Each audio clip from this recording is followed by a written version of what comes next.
right, on today's episode of Python Papi, we're back inside our smart contracts project. Let's have a look at what we're going to be going over today. And today we're back inside of our Titanoboa favorites project module.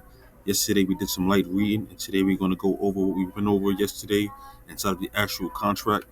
So yesterday we went over the concept of running our contract with the type hint and without it. So today we're going to look at the contract to see what it looks like when we run it with and without the type hint.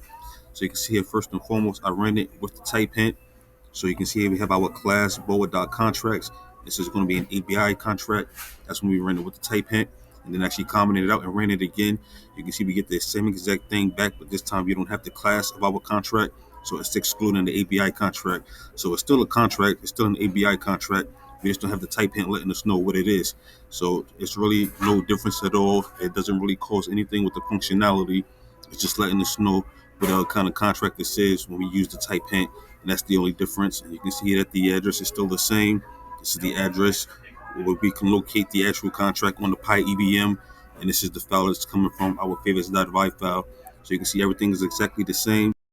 It says we use the type hint and then we comment it out. And you can see here, so we have our type hint, which is a class API contract. And then we have our contract without that. And it's the same exact information. So basically, that's everything we went over yesterday when we did our light reading.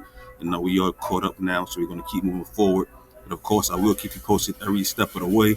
For now, this is the Python Papi. You guys stay Gucci.